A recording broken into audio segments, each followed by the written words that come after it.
Good morning, friends. Legal Breeze welcomes you all for yet another program. But this time we have chosen a different topic to address you all. This is, you cannot say that there is no connection with law, but there is a greater connection with law, particularly the international trade law. But it has a greater connection with economics, commerce, trade, etc. By this time, you would have guessed the topic, what it could have been. Your guess is perhaps right. We are going to talk about the RCEP, Regional Cooperation for Economic Partnership.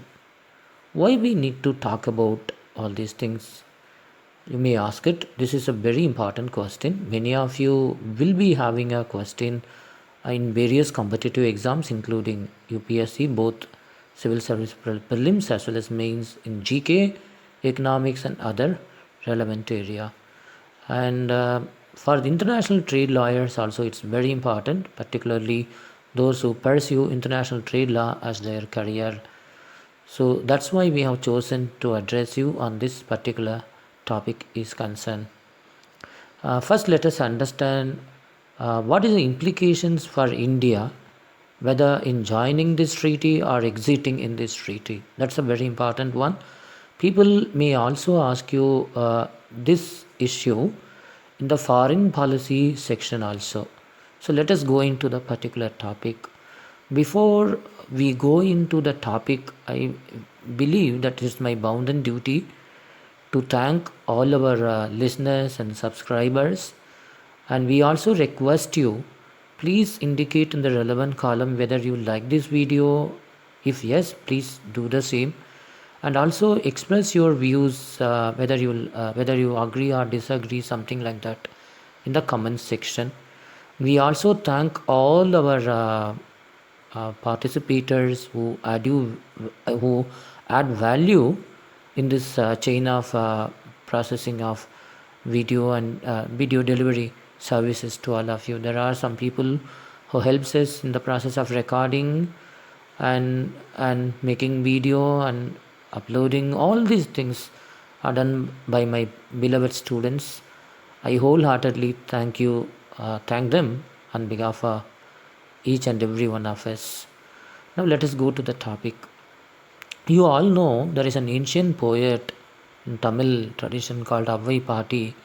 She used to tell us, Thiraikadal Odiyum Diraviyam Thedu, meaning by traveling oceans after ocean, one should do the trade sincerely and get the wealth and put it in our country, invest in our country.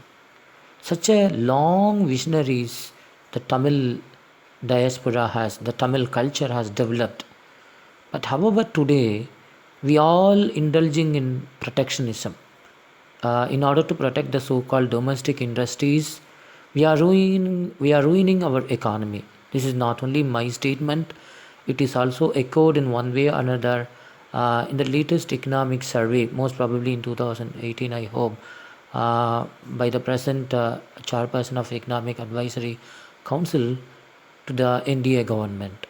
Okay, please remember that. I think accidentally he is also Tamilian.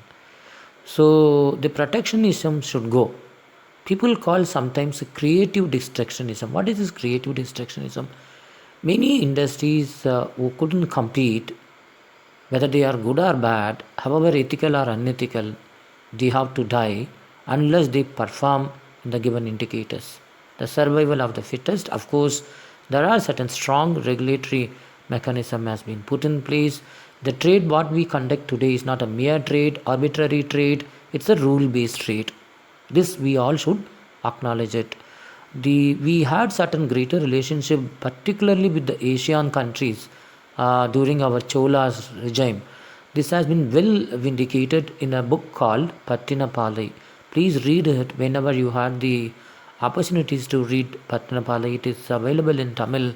It shows, it provides you a greater account how the Tamilis have had trade not only with the Roman Empire, Greek Empire, all these things, but we had a greater trade with Asian countries like Singapore, Cambodia, Laos, and other Asian countries today. Now, this topic has a closer relevance of what we are going to discuss. Please, you may ask me a question. What is the relevance of this RCEP? Yes, that's a very important question. And is there anything? Why these plurilateral agreements are gaining suddenly? Is there any relationship between WTO and all these plurilateral agreement? There are certain relationship.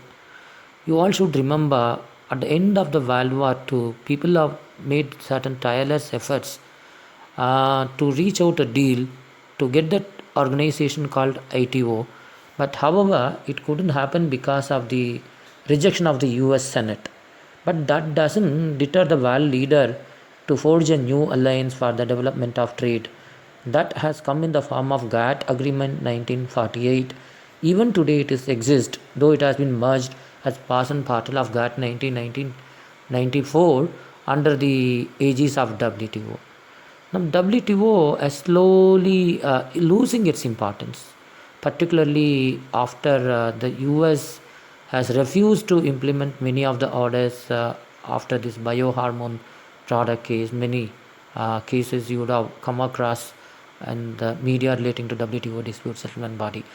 The DSB set up by the WTO is one of the more robust dispute settlement mechanism what the civilized country had it. But however, that efficacy has also been checked by through the non-compliance of uh, its orders by the powerful states like US particularly.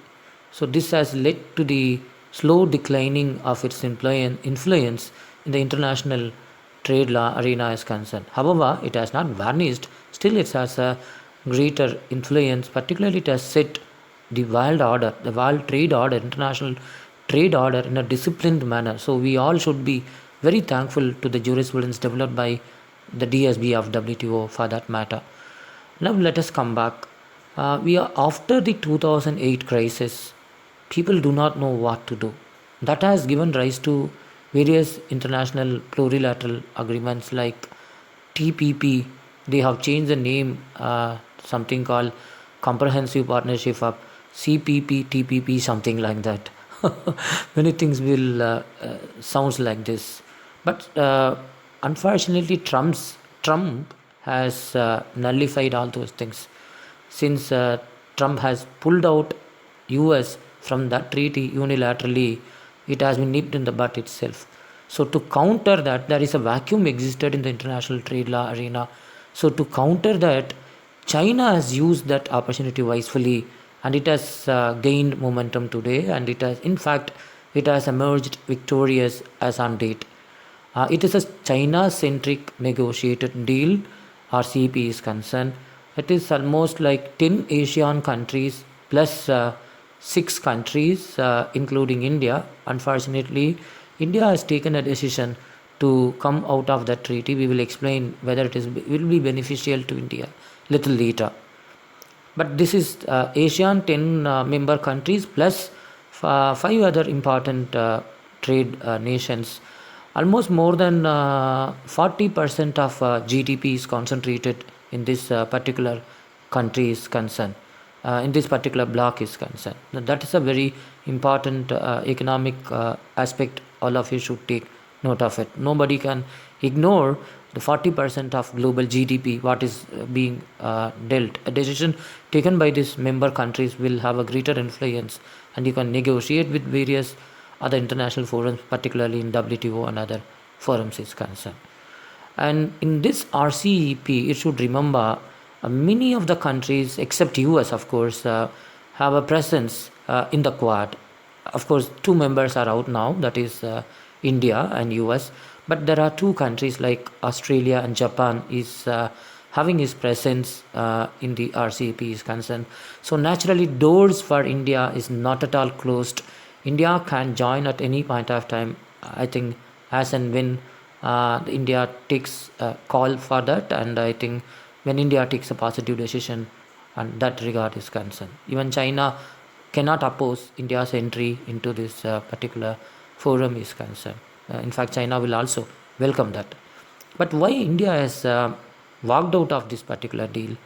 There are few issues spoken as been suggested or pointed out by the Ministry of External Affairs from Government of India is concerned. One, China, particularly the RCEP present version, does not effectively address the issue of transparency. You all know about the track record of China's decision making process. They will cover many transactions as it has been done by private entities, but it is not done by the private entities, but it is backed by state capitalism. That's very unfortunate. So, India wanted to have a strong text to address this issue in the present treaty, but that has not been addressed. That's what Government of India says. Another is that this is more of a good-centric treaty, plurilateral treaty. Okay, that's very important. India's strength lies in service sector than in the goods sector. So if the present version of the treaty is accepted, India's Indian market will be flooded with cheaper goods of imports. So they want to protect the Indian industry. Whether it is good or bad, time will tell you. But economically speaking, this is not a good decision. You need to enable your domestic industries to develop, to face the competition not only within the country but across the country. That is the legacy of WTO has taught us. But I think India should take note of this, and India should strengthen its capabilities to deliver, really to develop as itself as a manufacturing hub and to export the goods. By preventing import, you can achieve nothing. In fact, that will affect our exports also. That is what our Indian economy history teaches us. But I'm afraid even now our Indian leaders have not learned that particular hard lessons is concerned. And the next issue is that rules of origin. This is a very important one. And the present treaty, what Government of India says, doesn't effectively address the rules of origin is concerned. These are the few reasons India has exited, but doors are open for India to join. Particularly, Japan is pitching for India to have an observer status to begin with. I hope that this invitation of observership should be accepted by India, because India can officially take note what is going on in the particular forum is concerned, and this will also help us in one way or another to coordinate our strategy in the Quad mechanism, that is India, Japan, US and Australia. This is neither a military bloc nor an economic bloc. We do not know how it will emerge, but it's slowly but steadily emerging as a separate bloc to counter Chinese aggression is concerned. So many developing countries, many small countries are expecting that India should join to have a balance of equations to counter the Chinese domination in the RCEP is concerned. But these are the issues which I'm feeling that I feel that I should share it with you. I expect your comments on this particular note is concerned. God bless you. Jai Hind.